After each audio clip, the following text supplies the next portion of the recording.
주일입니다. 우리 함께 마음 모두어 묵상하심으로 주일 예배를 시작하겠습니다. 내가 여호와를 찬송하리니 그는 높고 영화로우시며 말과 그 탄 자를 바다에 던지셨음이로다. 여호와는 나의 힘이요 노래시며 나의 구원이시로다. 사랑의 하나님, 우리에게 한반도를 허락하시고 이 나라의 민족으로 독립국가로 우리를 세워주신 것을 감사드립니다. 오늘 평화 통일을 기원하면서 우리가 함께 예배를 드립니다. 우리 안에 임하셔서 우리가 가는 곳마다 화해와 평화가 이루어지는 은총의 역사가 일어나게 하여 주시옵소서.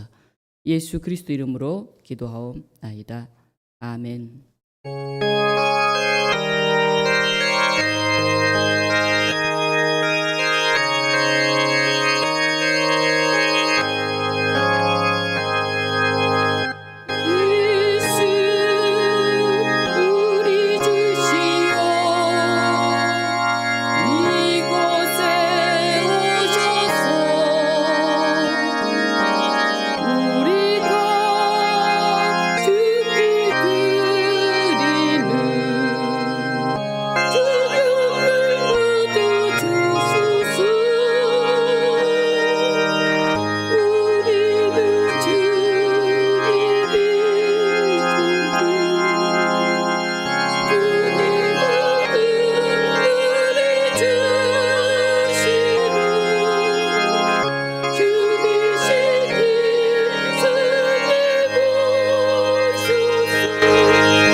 함께 사도신경으로 찬양을.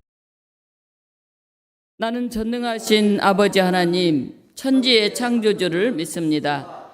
나는 그의 유일하신 아들 우리 주 예수 그리스도를 믿습니다. 그는 성령으로 잉태되어 동정녀 마리아에게서 나시고 본디오 빌라도에게 고난을 받아 십자가에 못 박혀 죽으시고 장사된 지 사흘 만에 죽은 자 가운데서 다시 살아나셨으며 하늘에 오르시어 전능하신 아버지 하나님 우편에 앉아 계시다가 거기로부터 살아있는 자와 죽은 자를 심판하러 오십니다. 나는 성령을 믿으며 거룩한 공교회와 성도의 교제와 죄를 용서받는 것과 몸의 부활과 영생을 믿습니다. 아멘. 찬송가 4장 함께 부르시겠습니다.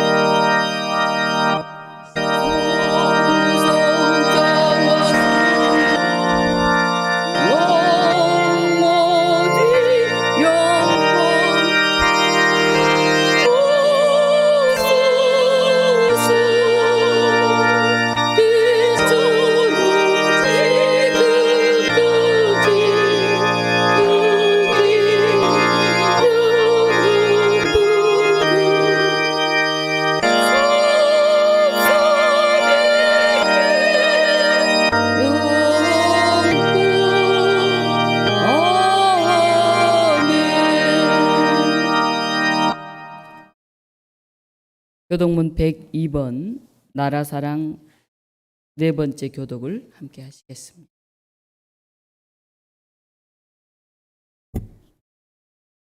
그 땅 이스라엘 모든 산에서 그들이 한 나라를 이루어서 한 임금이 모두 다스리게 하리니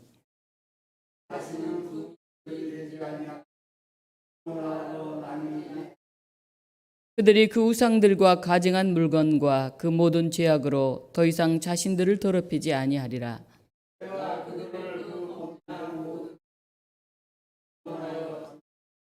그들은 내 백성이 되고 나는 그들의 하나님이 되리라.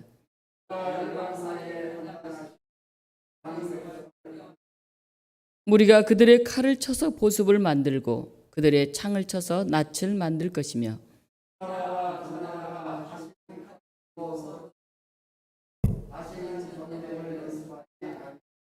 내가 이브라임의 병거와 예루살렘의 말을 끊겠고 전쟁하는 활도 끊으리니 그의 통치는 바다에서 바다까지 이르고 유브라데 강에서 땅끝까지 이르리라.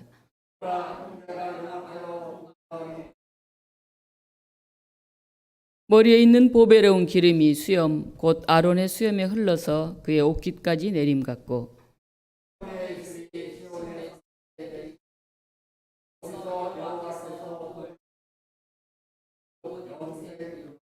아멘. 시간 요한식 장로님께서 기도 인도하시겠습니다. 은혜와 진리로 우리를 지켜주시는 하나님 아버지, 한 주간 우리를 지켜주시어 하나님을 경배하는 복된 자리로 인도하여 주신 그 크신 은혜에 감사를 드립니다. 이 시간 주님으로 인한 참 기쁨과 참 소망이 넘치게 하시고 저희 안에 헛된 욕망에 변하여 주님의 향기를 드러내는 복된 시간이 되게 하여 주옵소서. 한 주간 동안 많은 비로 인하여 갖가지 많은 피해를 입은 이들을 기억하여 주옵소서. 또한 아직도 코로나19로 인한 불안과 공포 속에서 많은 생활의 불편을 겪고 있습니다.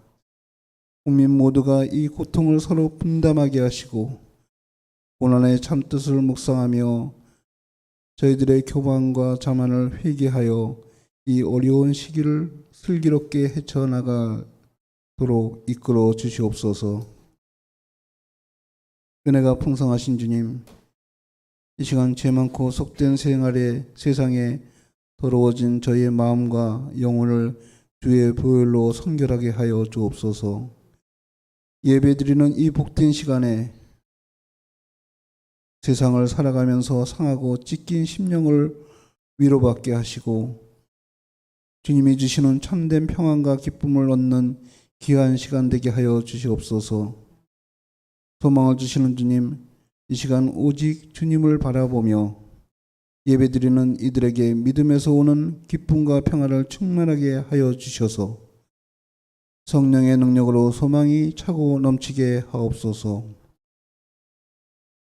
우리가 예수님의 마음을 갖고 하나님의 뜻을 깨달아 올바른 성도의 길로 나아가는 길을 원하오며 우리 모두가 예수님 안에서 받은 하나님의 은혜를 기억하게 하시어 늘 감사와 평강이 넘치게 하여 주옵소서. 이 시간 어려운 시기를 보내면서 슬픔이 변하여 기쁨이 되게 하시고 근심이 변하여 평안이 되게 하옵소서. 오늘 귀한 은혜의 시간에 하나님의 말씀을 전하는 목사님을 위해 기도합니다. 하나님의 귀한 말씀이 선포될 때 우리의 삶이 치유되고 회복되어 구별어 나아갈 길을 찾는 생명의 말씀, 능력의 말씀이 증거되게 하여 주옵소서. 모든 감사와 찬양과 영광을 주님께 올려드리오며 거룩하신 예수 그리스도의 이름으로 기도드리옵나이다. 아멘.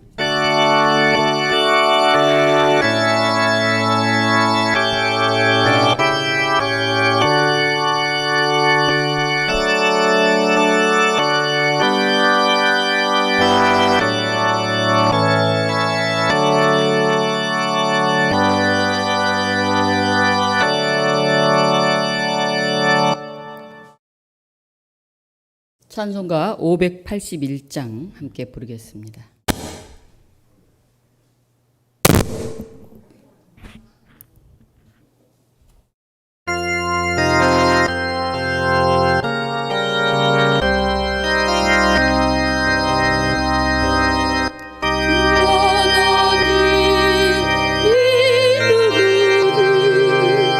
이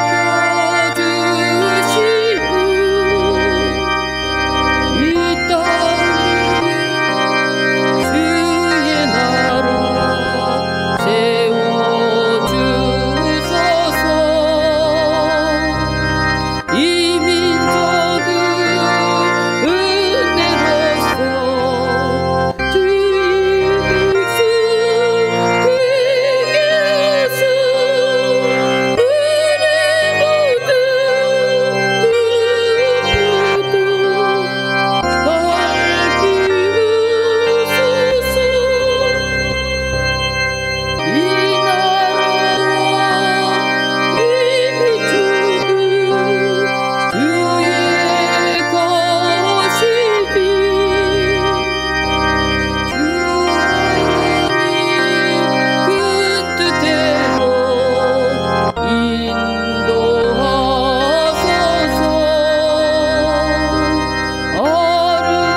땅에는 평화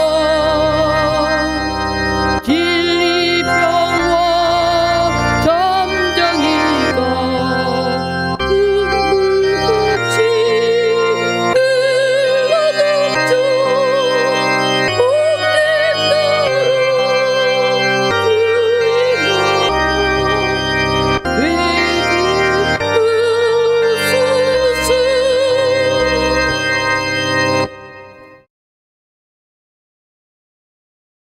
오늘 우리에게 주신 하나님 말씀 이사야 62장 6절로 12절 말씀입니다.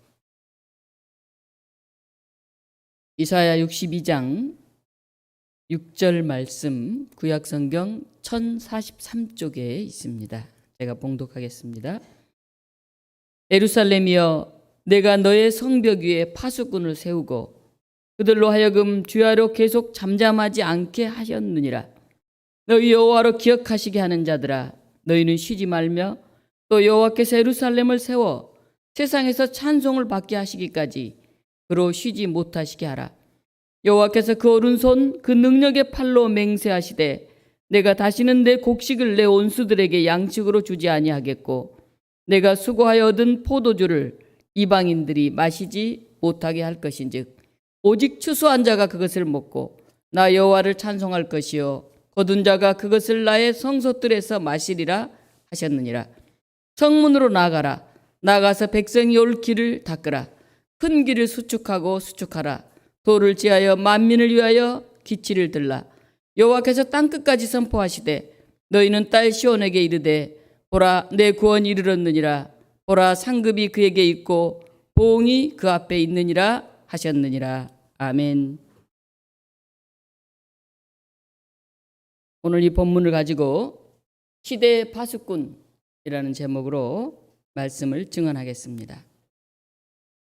계속해서 비가 너무 많이 옵니다.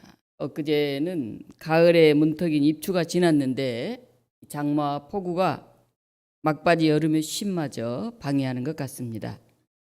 지난 목요일 성남에서 모임이 있어서 가게 되었는데 잠수교가 일찍 물에 잠기고 한강다리 몇 곳도 위험하니까 통제된다. 그래서 외출을 삼가해달라. 그런 뉴스를 들으면서 자가용 대신 전철을 이용해서 성남 모란에 있는 교회에 갔습니다. 모임이 끝나고 오는데 후배 목사가 내가 자가용 가지고 왔으니까 함께 갑시다. 차를 타고 오는데 딱 3시간 걸렸어요. 전철이면 1시간 10분이면 올 거리를 차로 3시간을 걸려서 왔습니다. 강변 북로에서 빠져나가지 못하고 거의 2시간 가까이 갇혀있다시피 했습니다. SNS에서는 교회 주변 사과밭이 물에 잠기는 사진, 또 권사님네 양계장이 무너져서 닭이 100여 마리가 죽었다, 그런 글들이 올라옵니다. 이제 신종 바이러스 또 수해, 우리 주변의 자연이 심상치가 않습니다. 그동안 대중적으로 부각되지 못했던 이 기후 문제, 생태 문제가 얼마나 심각한지 요즘 피부로 와닿는 그런 나날입니다. 교우 여러분들은 다 안녕하십니까? 비가 새거나 뭐 혹시 어려움은 없는지 모르겠네요. 오늘 평화통일 주일입니다. 오늘 총회에서 제시한 말씀 자료를 중심으로 오늘은 함께 말씀을 나누려고 합니다. 일제 치하에서 한국교회는 신사에 참배했던 부끄러운 자아상이 있습니다. 우리 기장교단은 1997년 9월 92회 총회에서 예전에 신사 참배하고 부일 협력에 대한 죄책 고백 선언문을 채택했습니다. 그래서 신사 참배와 부일 협력을 회개하고 그동안 청산되지 못했던 죄를 고백합니다. 이렇게 60년 만에 반성을 한 셈이죠. 정말 늦게나마 친일을 청산하기 위해서 우리 교회부터 결단한다 하는 그런 고백이었습니다. 일제는 내선 일체와 황민화 정책으로 일제의 그 신사에 정기적인 참배를 요구했습니다. 기독교인은 그건 우상 숭배를 강요하는 일이었기 때문에 신앙에 대한 심각한 위험이 되었습니다. 그래서 계속 반대를 했는데 너무 강요를 하니까 어쩔 수 없이 천주교와 감리교가 먼저 굴복했습니다. 그리고 계속 저항하던 장로교회도 탄압을 이기지 못해서 1938년 9월 총회에서 신사참배 결의를 했습니다. 그런데 끝까지 신사참배에 반대했던 교회들이 있었는데 200개 정도 교회가 파괴가 되었습니다. 그리고 2,000여 명이 투옥이 되었습니다. 그중에 30여 명이 옥중에서 순교를 하였는데 우리가 잘 알고 있는 주기철 목사님 7년 동안이나 투옥되어 있다가 1944년에 순교하셨습니다. 그 뒤 교회 지도자들은 일제의 요구를 대부분 수용하거나 타협했습니다. 한 번이 어렵지 한 번 넘어가고 나면 두 번, 세 번은 쉽죠. 그리고 오히려 신사참배를 했기 때문에 살아남을 수 있었다. 그런 주장을 펴는 사람들도 많아졌습니다. 저희가 1919년까지만 해도 3.1운동 때만 해도 기독교는 나라의 독립을 위해서 굉장히 앞장섰습니다. 그런데 그로부터 얼마 지나지 않아서 한 20여 년도 안 돼서 1938년 신사참배 결의안 후로는 교회는 정치나 역사, 사회 문제에는 둔감해졌습니다. 그리고 정교 분리를 합리화했습니다. 정치는 정치인이, 교회는 종교적인 내부 일에 관심이 갖는 게 좋다. 이때부터 그런 이야기들이 교회 안에 전해지기 시작했습니다. 결국 역사와 사회를 외면하고 교회 안의 문제, 아주 간단히 말하면 주의를 잘 지켜라, 11조 생활을 잘해라, 그리고 죽음 이후 하나님 나라에 간다, 복 받는다, 그런 천국 신앙만 강조하는 매우 협소한 종교가 되고 말았습니다. 성경을 공부한다고 이스라엘 역사는 열심히 공부합니다. 그런데 우리나라 역사에 대해서는 눈을 감습니다. 이스라엘 율법은 조문 하나하나 강조하면서 이게 성서적이니 아니니 따집니다.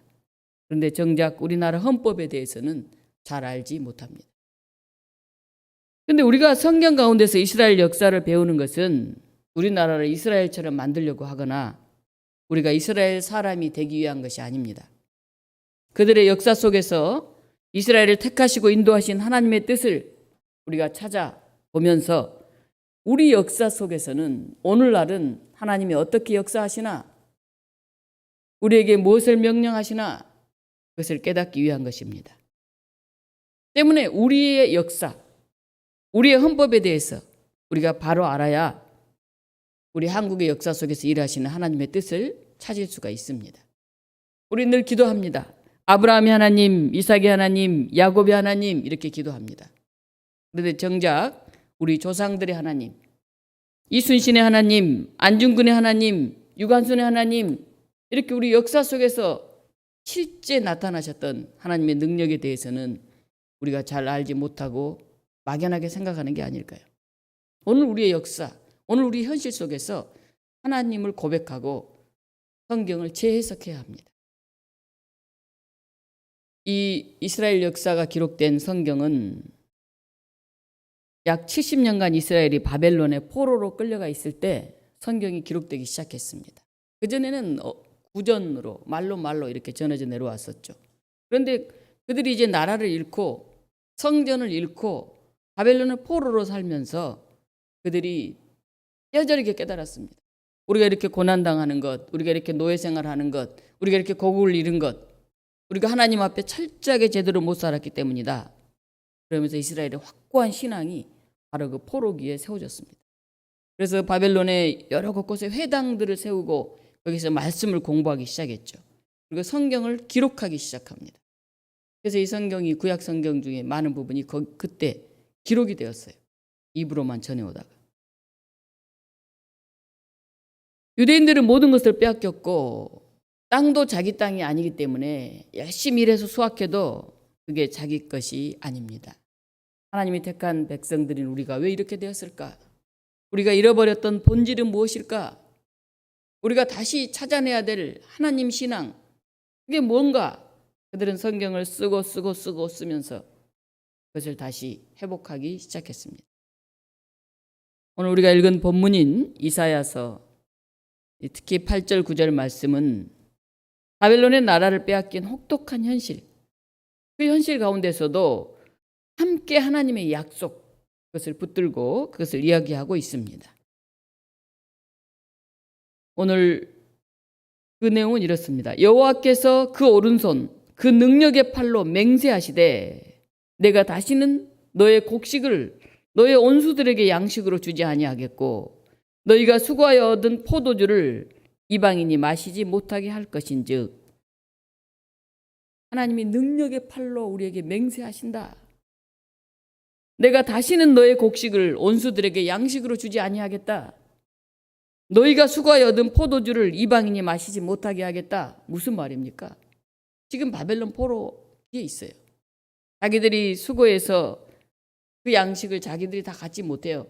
그들이 열심히 딴 포도로 만든 포도주를 자신들이 다 마시지 않습니다. 그런데 오늘 이 이사야서 말씀을 다시 기록하고 다시 전하면서 무슨 이야기를 했던 것일까요? 아하, 우리 하나님은 그 이전부터 우리나라에 이런 약속을 주셨구나.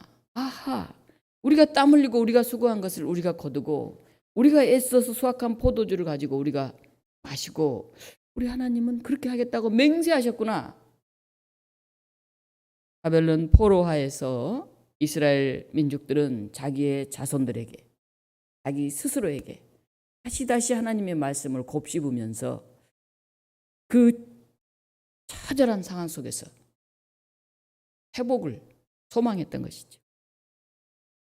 이스라엘이 기대하는 하나님의 능력은 수고 없는 수확, 땀 없는 겨실이 아니에요. 그냥 행운으로 로또가 당첨된 것 같은 가만히 있어도 돈을 버는 그런 불로소득을 이야기하고 있지 않습니다. 하나님의 공의는 내가 땀 흘려 일한 나의 수확을 나와 내 가족이 누린다고 그렇게 말씀하셨어요. 하나님이 이스라엘에게 맹세까지 하면서 말씀하십니다. 내가 다시는 너의 곡식을 내 온수들의 식량으로 내주지 않겠다. 내가 수고하여 얻은 포도주를 이방 사람들이 마시도록 내주지 않겠다. 그리고 9절의 말씀입니다. 오직 추수한 자가 그것을 먹고 나 여호와를 찬송할 것이요 거둔 자가 그것을 나의 성소뜰에서 마시리라.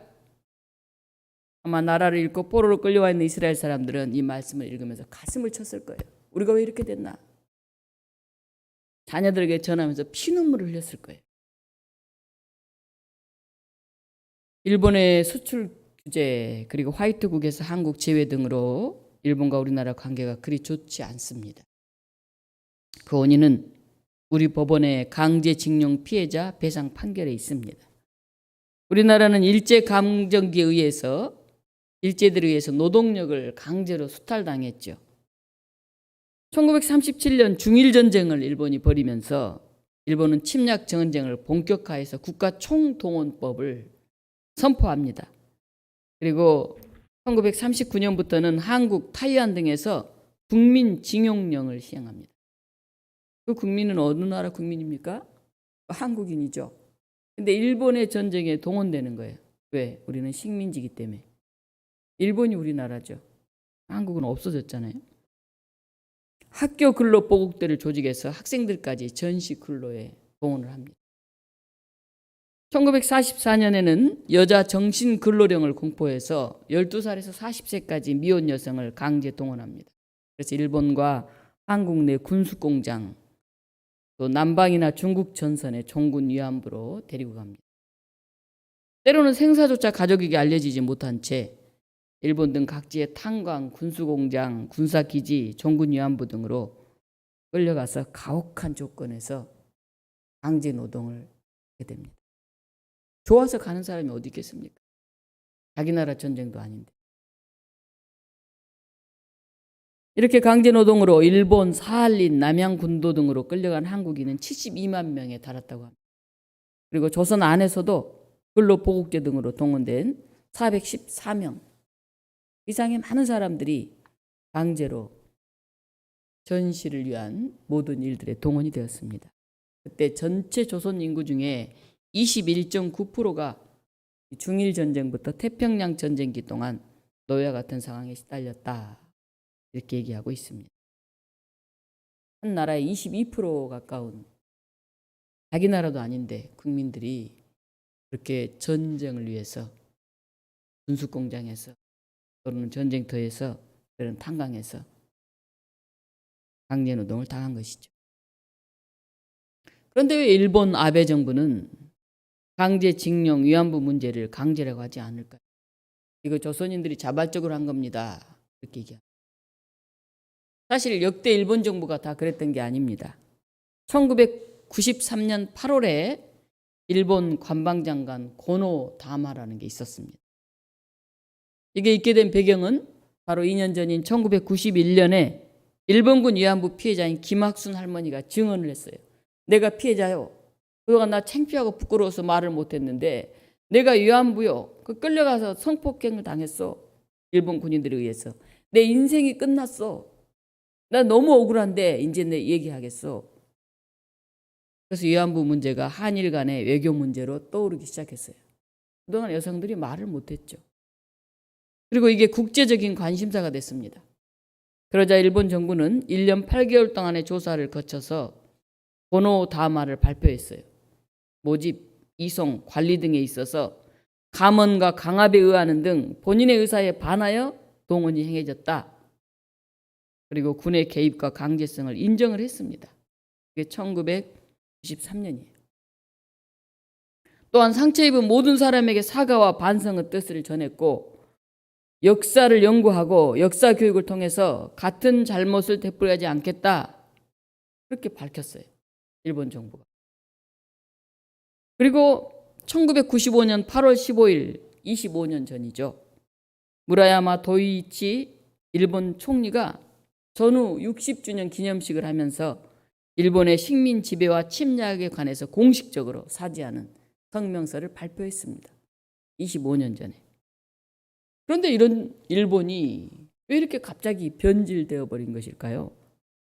그 다음 고이즈미 주니치로 총리 이후에 점점점 바뀌기 시작하더니 지금 아베 정부에 와서는 완전히 후한무치가 되었습니다. 이 아베라는 사람은 무라야마 다마가 나오던 때 이 결의를 반대하던 그런 국회의원 중에 한 사람이에요. 일본에 대한 단죄, 자학사관 이거 안 된다. 일본과 일본인의 명예와 자긍심을 회복해야 된다. 이렇게 주장을 했어요. 그래서 전후 50주년 국회의원 연맹을 만들어서 거기 사무국장 대리를 받던 사람입니다.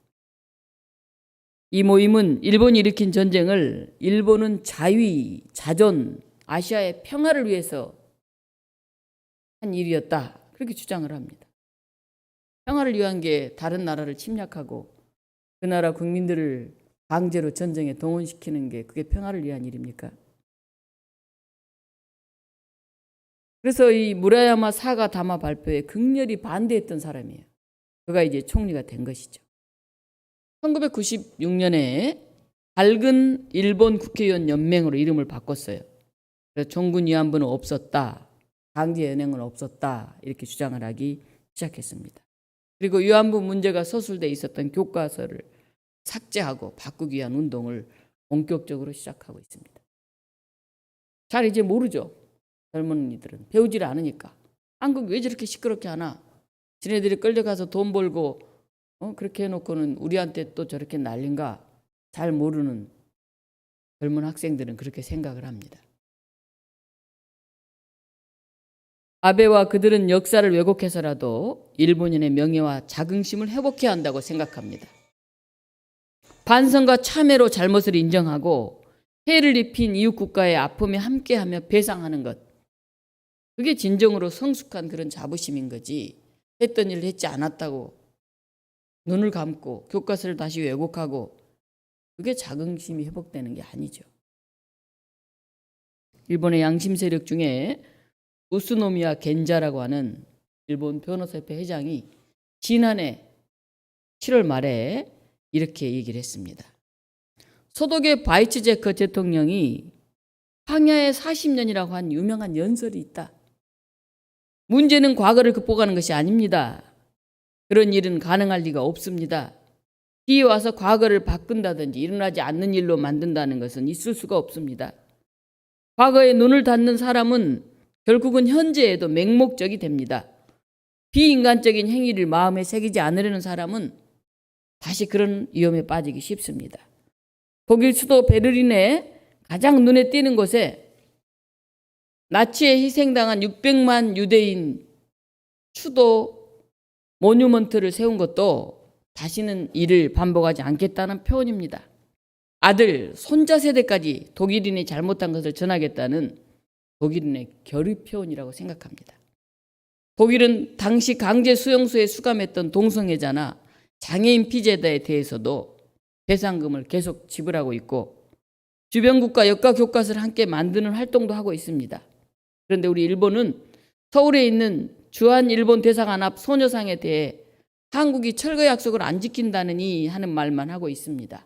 만일 독일과 같이 대응해야 된다면은 일본 도쿄에 가스미 가세키 국회 앞에 일본 정부 스스로가 일본국 위안부 상을 세우고 뉘우쳐야 합니다. 그런데도 아베 총리는 이것만으로 끝내고 싶다. 손자에게는 죄책감을 전해서는 안 된다. 그런 말만 반복합니다. 이게 지금 일본 변호사협회 회장이 한 말이에요. 우리나라 사람이 한 말이 아니라. 독일을 좀 봐라. 그들은 가장 눈에 띄는 수도 베를린에 자신들이 희생당한 600만 유대인 추모비를 세우고 지금까지도 장애인이나 동성애자들이나 그런 유대인들에게 수용소에 수감했던 그걸 회개하면서 배상을 하고 있는데 일본은 한국 땅에 세우는 그 소녀상마저 자꾸 없애라고 그러고 교과서 왜곡하고 있고 이게 옳은 일이냐. 양심 있는 변호사 회장이 작년에 한 말이에요. 1년 전에. 그로부터 또 한 1년이 지났습니다. 우리가 이제 8.15 광복절을 기념하는 평화통일 주일 예배를 드립니다. 우리는 이때 일본인이 반성하기만을 바랄 수가 없어요. 일본인들은 나쁜 놈이야. 그렇게 욕하는 데에 머물러서도 안 됩니다. 다만 일본은 독일과 많이 다르다. 그걸 우리가 알아야 돼요. 중요한 건 우리들 자신입니다. 우리나라 사람들이에요. 이런 일본인이 일본에 기대할 게 아니라 우리는 우리 갈 길을 가야 합니다. 왜냐하면 우리는 구한말에 그 일본에 개화라는 이름으로 의존했어요. 일본이 들어오면 우리나라가 더 빨리 개화돼서 서양 문물을 우리가 받아들이게 된다. 더 잘 살게 될 거다. 그 결과가 어떻게 됐습니까? 일본과 짝짝꿍이 됐고 일제강점 35년 식민 치하를 우리가 경험해야 했죠. 36년 만에 해방이 됐는데 아직도 그 개화는 우리가 이렇게 잘 사는 것은 일본 때문이다. 그렇게 주장하는 학자들이 많아요. 그걸 식민지 근대화론이라고 합니다. 그러니까 식민지를 살면서도 나라가 많이 발전했지 않냐.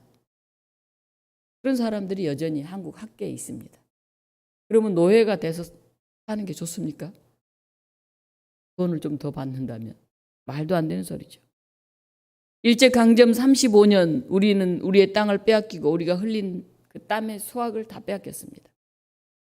그리고 우리의 이름을 빼앗겼고 우리의 정신마저 빼앗겼어요. 친일파들이 그런 변명을 했죠. 설마 해방될 줄 몰랐다. 독립운동을 한 선조들과는 달리 정신마저 빼앗겼죠. 남의 얘기가 아니에요. 우리도 30년 넘게 해방이 되지 않고 있으면 끝까지 그 정신을 유지한다는 게 쉽지 않습니다. 이스라엘 백성은 몇 년 동안 바벨론 포로로 있었습니까? 70년 동안 포로로 있었어요. 거의 2배 가까운 시절. 그들은 그때 어떻게 했습니까? 이제 끝났어. 더 이상 해방은 없어. 그리고 바벨론에 붙어서 거기에서 어떤 자리를 차지하려고 하지 않았어요. 오히려 더 가슴을 치면서 회개하면서 우리가 땀 흘려 뿌린 이 씨앗이 우리 손에 거둘 수 있도록 하나님이 약속하셨는데 더 말씀을 붙들고 씨름하고 성경을 기록하고 후배들에게 이야기를 후손들에게 전해주기 시작했습니다. 설사 해방을 포기해서 일본에 부역했다 해도 다시 해방이 되고 독립이 되면 그 전에 잘못을 반성하고 조용히 살아가야죠. 그런데 그 일제로부터 불화받은 땅, 지기를 가지고 여전히 큰 소리치고 있죠. 다 지나간 일인데 왜 자꾸 과거를 묻느냐? 자꾸 들추어 시끄럽게 하느냐? 새롭게 시작하자. 이렇게 얘기를 합니다. 회개와 반성이 없으면 후대에 그런 일이 계속 제사 계속 일어나요.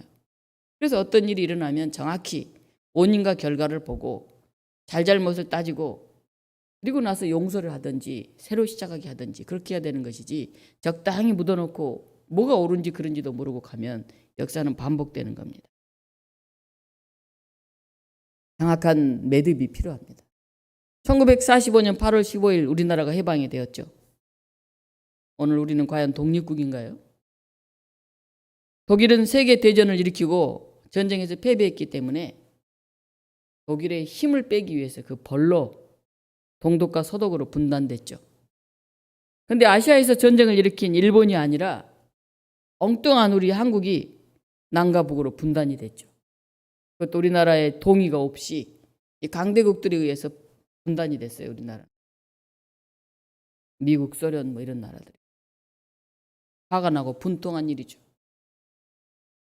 그럼에도 이 나라를 지켜주는 분담금을 내라 그렇게 요구를 합니다. 이 나라를 분단한 강대국들이 전쟁의 잘못을 일으킨 일본이 자신들이 사죄하고 배상하고 분담금을 내야지 오히려 우리에게 분담금을 내라고 하고 있어요. 세상이 뒤바뀌어도 한참 뒤바뀌었습니다. 우리는 독일처럼 전쟁을 일으킨 사람들이 아니에요. 억울하게 그 전쟁을 일으킨 일본에 의해서 오랫동안 억압을 받았던 사람들입니다. 일본한테 배상금을 받아서 우리나라를 지켜야죠. 그러면 그들이 나눠진 게 아니라 우리가 대신 나누어졌으니까 말이에요. 오늘 이사야 62장 9절의 말씀입니다.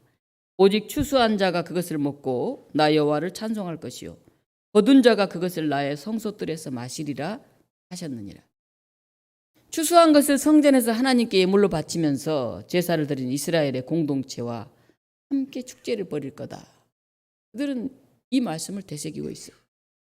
여기에 혹독한 포로 시절의 아픔이 담겨 있죠. 내가 땀 흘려 일하고도 그 수확이 내 것이 아니에요. 오늘도 그렇지 않습니까?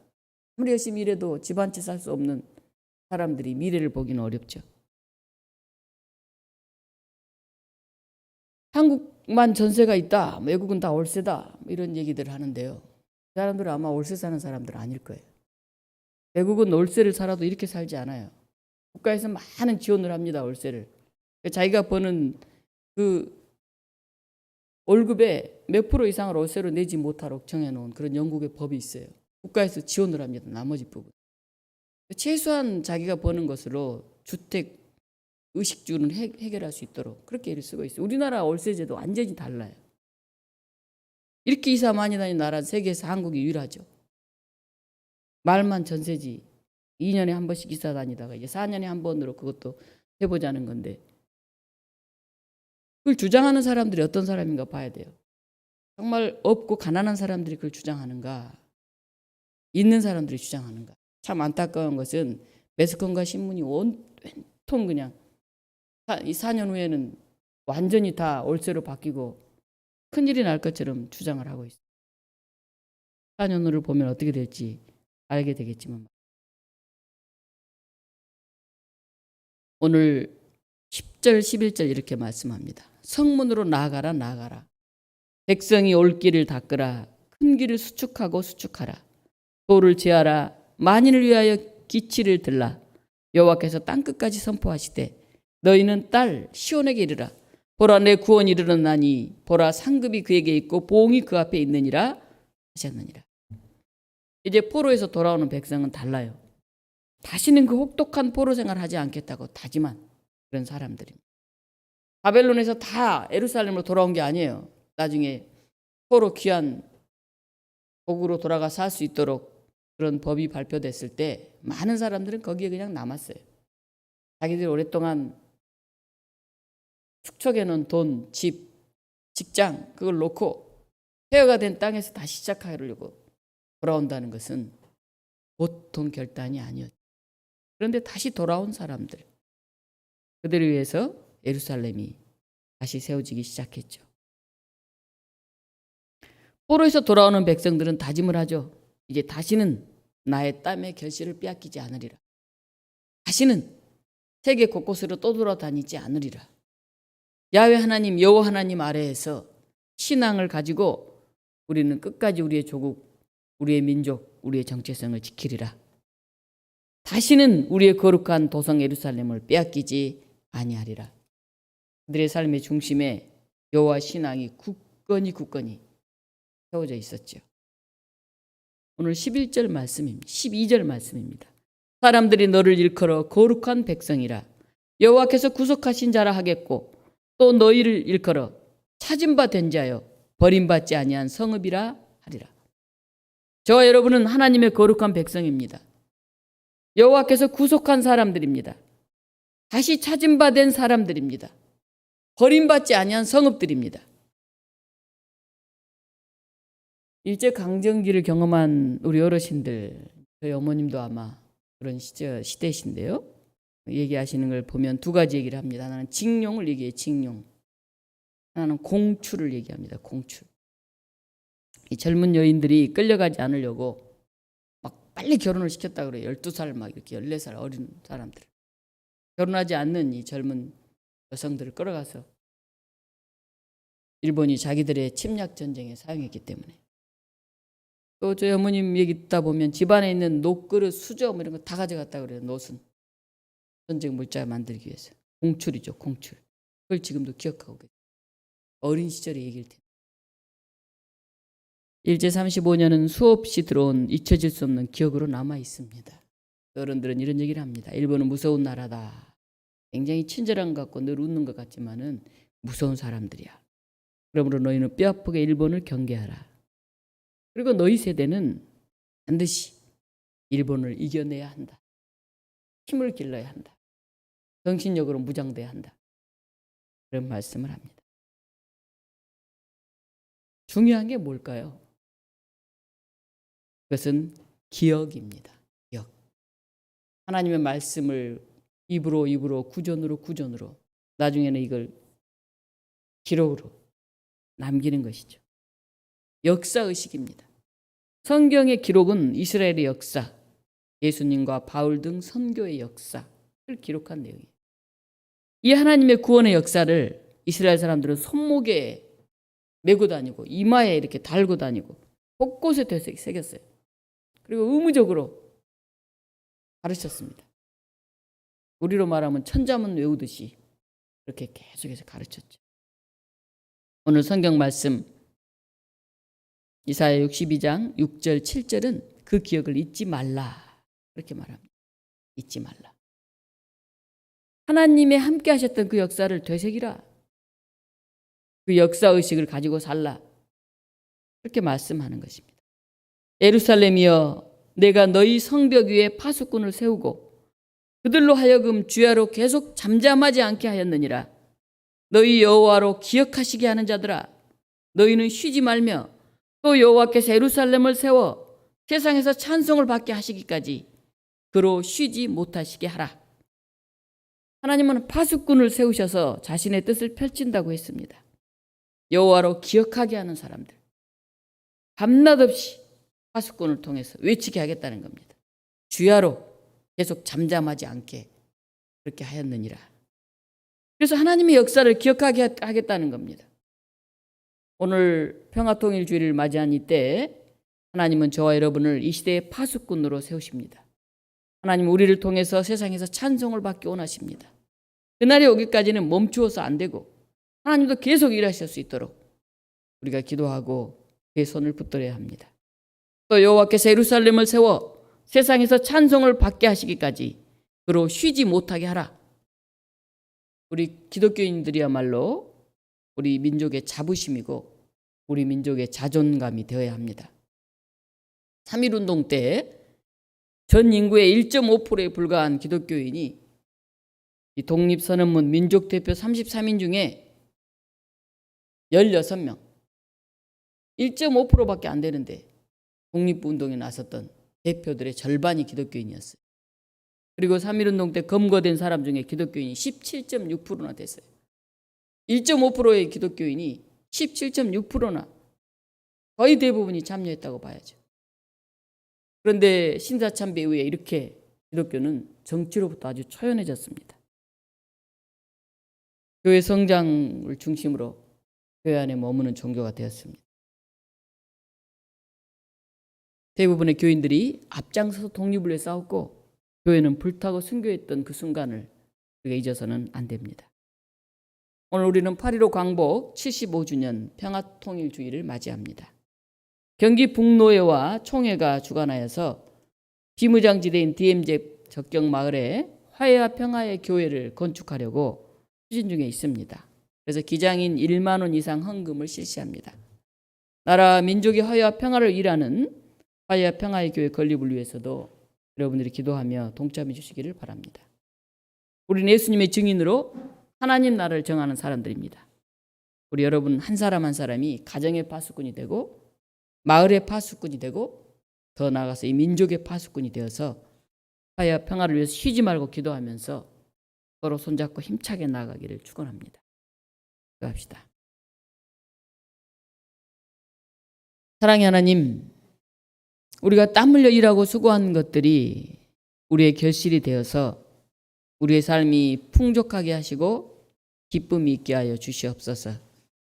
노예로 끌려갔던 포로가 되었던 그런 이스라엘 민족이 다시 말씀을 붙들고 씨름하면서 몸부림치면서 하나님이 다시 역사하시기를 기도합니다. 그리고 낮과 밤 쉬지 않고 민족의 파수꾼이 되어 외치겠다고 다짐합니다. 하나님, 우리가 8.15 광복절을 맞으면서 그저 그렇게 지나가지 않게 하시고 다시 한번 애써서 이 민족이 자주 독립 국가로서 온전히 스스로 설 수 있는 그런 정신적으로, 경제적으로, 정치적으로 우리의 힘을 회복하게 하여 주시옵소서. 우리를 자유케 하시고 우리를 화해와 평화의 일꾼으로 세우시는 예수 그리스도 이름으로 기도하옵나이다. 아멘. 말씀송 같이 부르시겠습니다.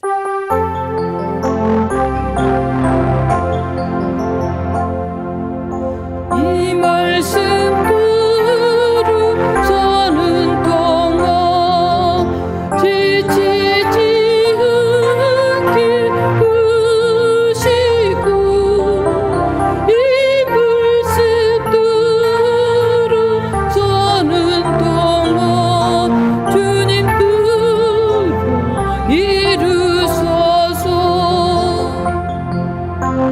이 말씀 사는 동안 지치지 않게 하시고 이 말씀대로 사는 동안 주님 뜻 이루소서. 찬송 420장 부르시면서 준비하신 봉헌 드리겠습니다.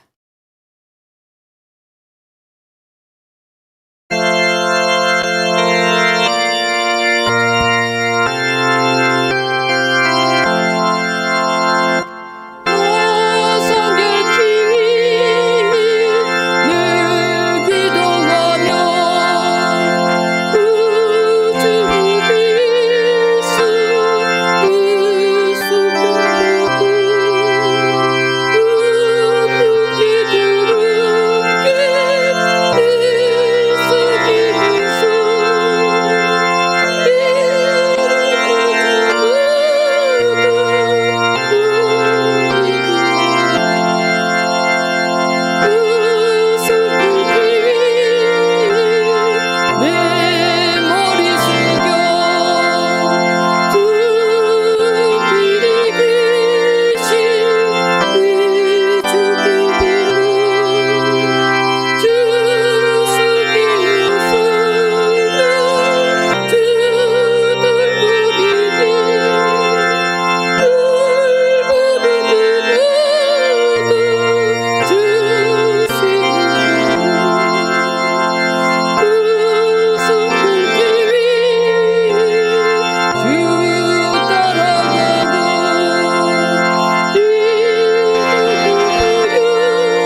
성령을 받아 주님을 잘 섬기다가 그 나라에 가면 거기서는 더 잘 섬기게 될 것입니다. 이 나라만 있는 것이 아니고 그 나라만 있는 게 아닙니다. 여기서 우리가 최선을 다할 때 그곳에서도 그 최선을 이어갈 수가 있는 것입니다. 알림과 교제의 시간인데요. 우리 앞뒤 옆 사람과 함께 평화 인사 나눕니다. 샬롬, 주님의 평화를 빕니다.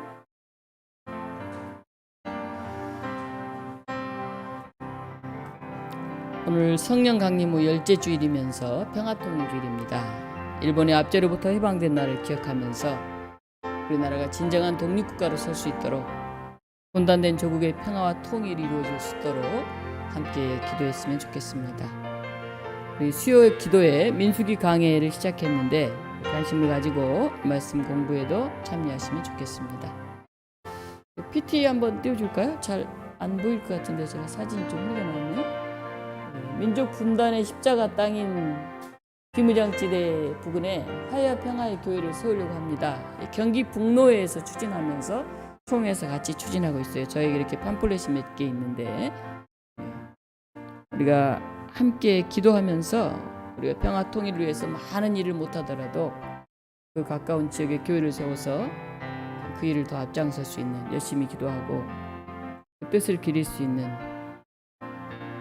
그런 교회가 든든하게 세워졌으면 좋겠습니다.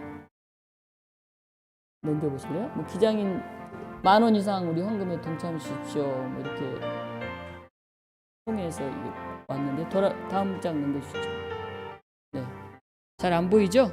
네, 화해와 평화 우리의 소명. 우리는 지금 전 세계에서 유일한 분단의 땅 한반도에 살고 있습니다. 70여 년이 지났는데 여전히 철도망이 끊어지지 않고 있습니다. 예수님께서 십자가의 사랑으로 증오와 분쟁의 세상 속에 화해와 평화를 전하셨습니다. 남북한 전쟁과 분단의 상처를 치유하고 화해와 평화의 희망을 증거하는 그런 소명을 우리가 감당하도록 합시다. 이런 내용입니다. 화해와 평화의 교회는 우리 기도와 평화를 염원하면서 우리 기독교 장로교 성도들의 헌금으로 세워지는 교회입니다. 우리 기장 성도들이 순례자로 그곳에 가서 같이 기도하고 북녘 땅을 바라보면서 회개하고 성령 충만함을 다시 원하는 그런 자리가 될 것입니다. 또 청소년들이 이 평화통일교육센터가 그곳에 세워질 것입니다. 화해와 평화의 영이신 예수 그리스도께서 이 역사 속에 오늘 또 현존하신다. 그걸 증거하는 그런 교회를 우리가 잘 세워냈으면 좋겠습니다. 다음 장 마지막 볼까요? 조감도 공모에 참여해 주십시오. 우리 교회 건축사는 없는 것 같은데 이런 조감도 아직 완전히 된 건 아닙니다. 좋은 아이디어를 내시면 상과 함께 건축할 수 있도록 하겠다고 합니다. 이 일을 위해서 함께 기도했으면 좋겠습니다. 다음 화요일 날 7시 30분에 우리 청년 성경 공부 모임이 있습니다. 우리 청년들은 꼭 참석해 주셨으면 좋겠습니다. 같이 잠깐 기도하겠습니다.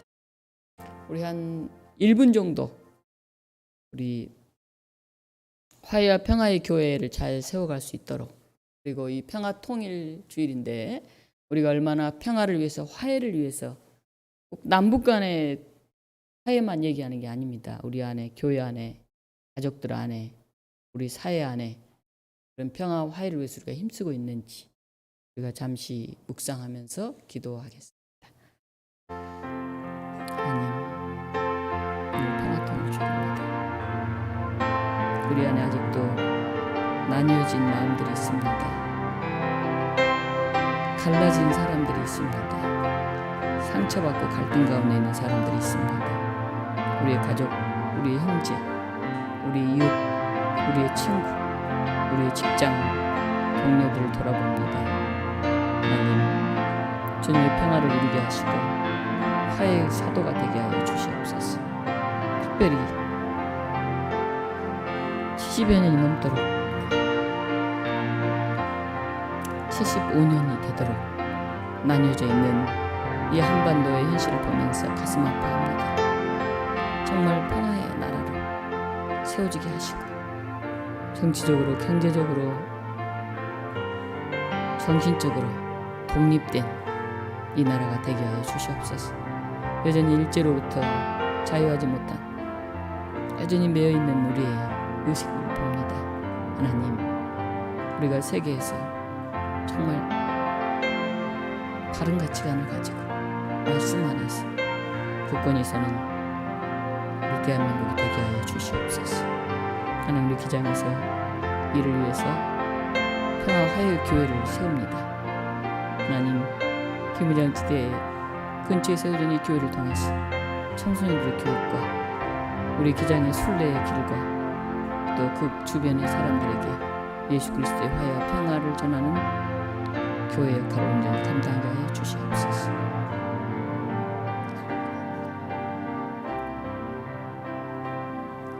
사랑의 하나님, 오늘 우리에게 다시 평화와 통일을 기억하게 하신 것을 감사드립니다. 우리 안에 참된 평화의 일꾼들이 많아지게 하시고 화해의 사도들이 많아지게 하셔서 저희가 가는 곳곳마다 기쁨이 예수 그리스도가 증거하는 그 놀라운 치유와 화해가 일어나게 하여 주시옵소서. 여전히 나뉘어져 있는 이 나라를 국률이 여기셔서 서로 남과 북의 사람들이 적대시하고 총뿌리를 겨누는 것을 넘어서서 서로 국률이 여기고 애틋하게 여기고 하나됨을 향해서 나아갈 수 있는 그런 한민족이 되게 하여 주시옵소서. 하나님, 이를 위해서 평화 화해 교회를 세웁니다. 청소년들이 교육을 하고 우리 기장인들이 순례의 집이 되고 바로 북한을 마주보면서 그곳 지역 주민들과 함께 기도하는 그런 기도의 집을 세우고자 합니다. 우리의 마음들이 모아지게 하시고 오늘 우리의 가정에서 우리의 교회에서도 우리가 함께 평화와 화해를 위해서 기도할 수 있게 하여 주시옵소서. 우리가 드려진 예물 가운데 함께 하시고 우리가 가는 곳곳마다 바로 주님 명령하신 평화의 사도 화해의 사도로 우뚝 서게 하여 주시옵소서. 예수 그리스도 이름으로 기도하옵나이다. 아멘. 함께 일어나셔서 586장 찬송 부르겠습니다.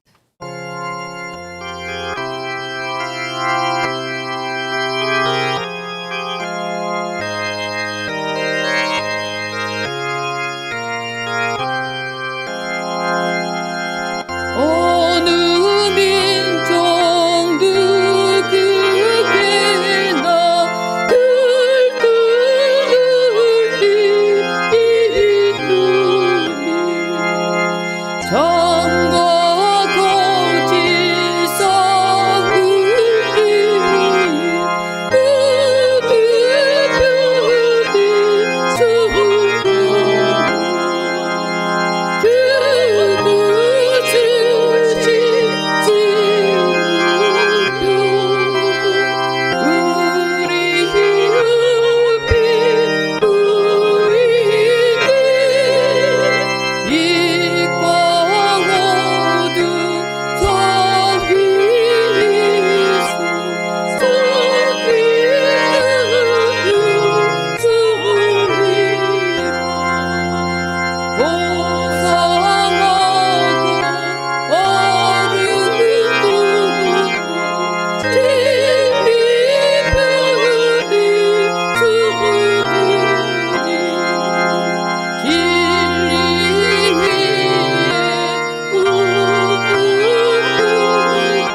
우리 주 예수 그리스도의 은혜와 하나님의 크신 사랑과 성령의 역사하심이 오늘 평화와 화해의 일꾼으로 우리가 맡은 바 직분을 온전히 감당하며 하나님의 사람으로 서서 이 나라의 민족의 자주와 독립을 위해서 우리의 가치관을 굳건히 하고 나아가기를 결단하는 사랑하는 독립문 교우들과 이 땅 곳곳에서 이스라엘 민족의 독립과 더불어 우리나라의 온전한 자주성을 회복하기 위해서 예를 쓰고 기도하는 모두의 믿음의 사람들, 그들 가운데 지금부터 영원토록 함께 하옵시기를 간절히 축원하옵나이다. 아멘.